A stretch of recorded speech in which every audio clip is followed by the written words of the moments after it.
ارکان پارلیمنٹ نے امریکی کانگریس ارکان کے خط کو ملکی معاملات میں مداخلت کرا دی۔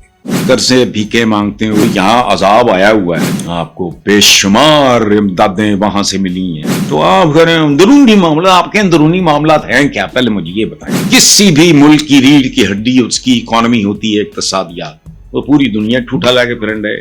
او بھائی، پہلے پاکستان کو پاکستان بنا لو۔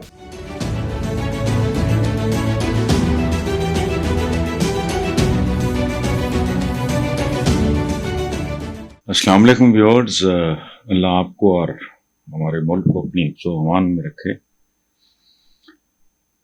پاکستان کے 160 ارکان پارلیمنٹ نے امریکی کانگریس ارکان کے خط کو ملکی معاملات میں مداخلت کرا دی۔ ان معزز اراکین پارلیمنٹ کو یہ سمجھنا ضروری ہے کہ یہ دنیا ویسی نہیں جیسے نصف صدی یا 1 صدی یا 2 صدیوں پہلے ہوتی تھی۔ کامن سینس استعمال کریں، آج کوئی چنگیز خان پیدا کیوں نہیں ہوتا؟ کوئی امیر تیمور پیدا کیوں نہیں ہوتا؟ یہ دنیا بتدریج ایک گلوبل ولیج میں تبدیل ہوتی جا رہی ہے۔ کھوپڑیاں استعمال کریں اور بات کو سمجھنے کی کوشش کریں۔ اس کو کہتے ہیں گلوبل ولیج۔ آپ نے اس کے بارے میں سنا بہت ہوگا، اس کے بارے میں پڑھا بھی بہت ہوگا شاید، لیکن سوچا نہیں ہوگا، کیونکہ سوچنے کے لیے صرف کھوپڑی کافی نہیں، اندر مغز ہونا ضروری ہے۔ گلوبل ولیج ہے یہ عالمی گاؤں، یہاں ایک یونائٹڈ نیشنز ہوتا ہے جن کا جھکاؤ تگڑوں کی طرف ضرور ہوتا ہے، لیکن پھر بھی ایسٹ پاکستان کے بعد جب اندرا بی بی نے اپنا پھن پھیرا پاکستان کی طرف، تو شٹ اپ کال انہی کی طرف سے آئی تھی۔ تب وہ آپ کے اندرونی معاملات میں مداخلت نہیں تھی۔ میچور ہوں تھوڑے، آپ ارکان پارلیمنٹ ہیں، ماشاءاللہ جمہوریت کے آپ سمبلز ہیں، ایویں لوگوں کی خوشنودی کے لیے چھوٹی موٹی باتیں، اس لیے اندرونی مداخلت۔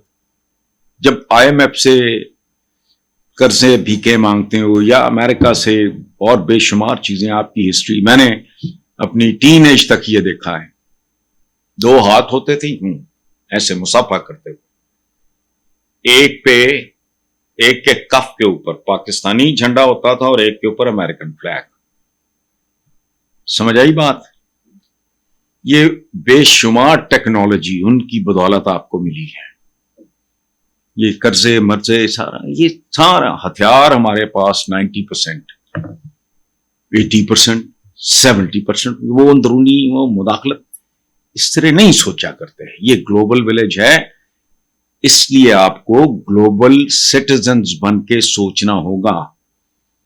آپ کس چکر میں کہتے ہیں جی یہ دنیا جو بے ضمیر ہے؟ میں بھی کہتا ہوں اسرائیل کے معاملے میں کیا ہو رہا ہے؟ ظلم ہو رہا ہے، وہاں آپ مداخلت چاہ رہے ہیں، یہاں کیوں نہیں چاہ رہے؟ دلیل دیں کوئی۔ آگے کے لیے تفصیلات کے مطابق امریکن کانگریس ارکان کے خط کے جواب میں پاکستان کے 160 ارکان پارلیمنٹ نے وزیر اعظم شہباز شریف کو خط لکھا۔ تو کیا اپنے وزیر اعظم کو خط لکھا آپ نے؟ سر سے شروع ہو کے وہ یورس اوبیڈینٹلی،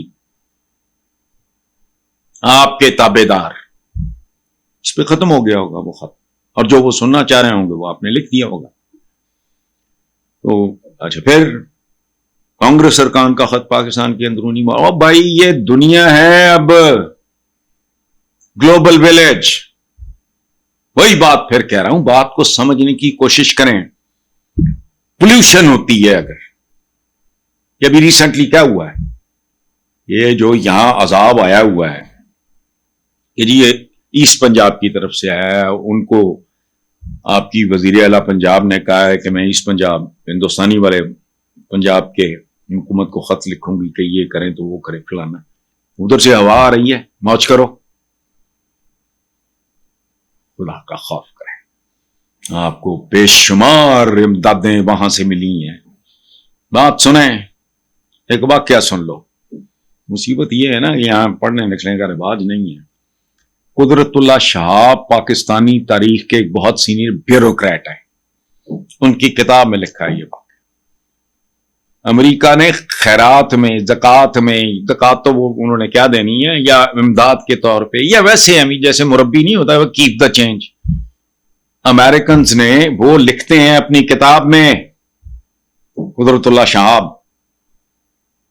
کہ انہوں نے سینیٹری کا سامان بھیجا ہے. کموڈ شموڈ سینیٹری کا سامان، پتہ نہیں آپ کو سمجھ آئے نہ ہے، کموڈ شموڈ بھیجے.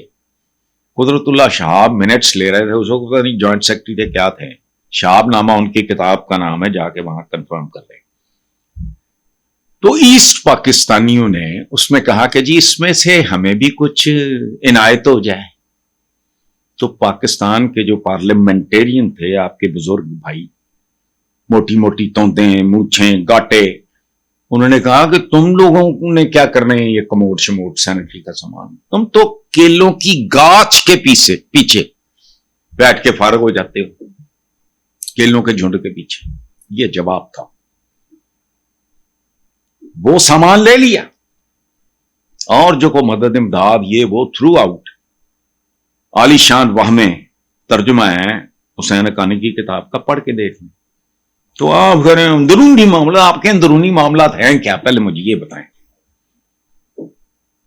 کسی بھی ملک کی ریڑھ کی ہڈی اس کی اکانومی ہوتی ہے، اقتصادیات. وہ پوری دنیا ٹھوٹا لا کے پھرن رہے، ہر ایک کو کہہ رہے ہو ہمارے اندرونی معاملات میں. یہ سب سے خطرناک معاملہ ہوتا ہے، اقتصادی پہلو کسی بھی ملک کا. یا جیسے کسی بھی خاندان کے لیے اس کے اخراجات اور انکم، اس میں کوئی مطابقت اور یہ اور وہ، ورنہ وہ ٹھوٹا لے کے پھریں گے. وہ اندرونی مداخلت نہیں ہے. آئی ایم ایف کون ہے؟ تہاڈا کزن ہے کہ انہوں دا برخوردار ہے؟ جانے دیں.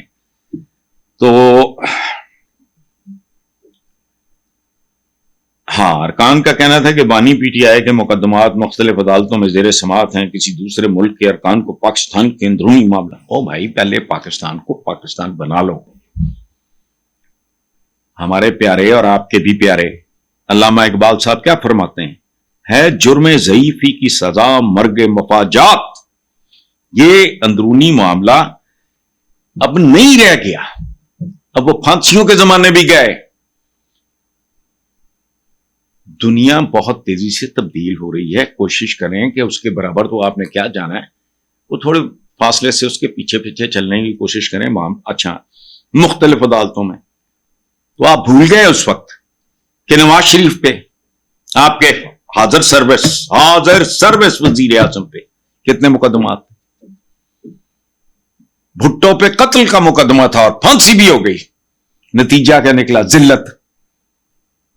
ماننا پڑا کہ جوڈیشل مرڈر تھا، اور پوری دنیا اس کو آج بھی جوڈیشل مرڈر کہتی ہے. سو کیسز تو یہاں بنتے ہی رہے ہیں. شیخ مجیب الرحمان وہ یہاں کی جیلوں میں نہیں رہا، اس پہ کیسز نہیں تھے. اب اس کو بنگلہ بندو کہتے ہیں. پھر ایک تبدیلی آئی، اس کی بیٹی کو ذلیل و خوار ہو کے نکلنا پڑا، حسینہ واجد. سو یہ اس طرح کی بڑکیں شڑکیں نہیں. آپ اس کو اور طریقے سے ہینڈل کریں. جو ارکان پارلیمنٹ نے لکھا ہے اس پہ غور کر کے دیکھ لیں. کوئی چیز اگر ملکی وقار پہ سوالیہ نشان بن رہی ہے تو اس کے بارے میں بہتر حل موجود ہیں. آج تک مطلب اتنی دیر ہو گئی ہے، کوئی صدا نہیں، کوئی گل نہیں، کوئی بات نہیں، کوئی سر نہیں، کوئی پیر نہیں. جیلوں کی تاریخ تو بہت لمبی ہے آپ کی. آپ نے تو ولی خان کو بھی جیل میں رکھا تھا، عبد الولی خان کو. غدار تک تو کہتے رہے آپ. جس بھٹو کی میں مثال دے رہا ہوں وہی کہتا رہا، اسی نے اندر کیا. یہ ہماری تاریخ ہے، ہم اسی طرح کے لوگ ہیں. اس لیے پلیز ٹیک اٹ ایزی.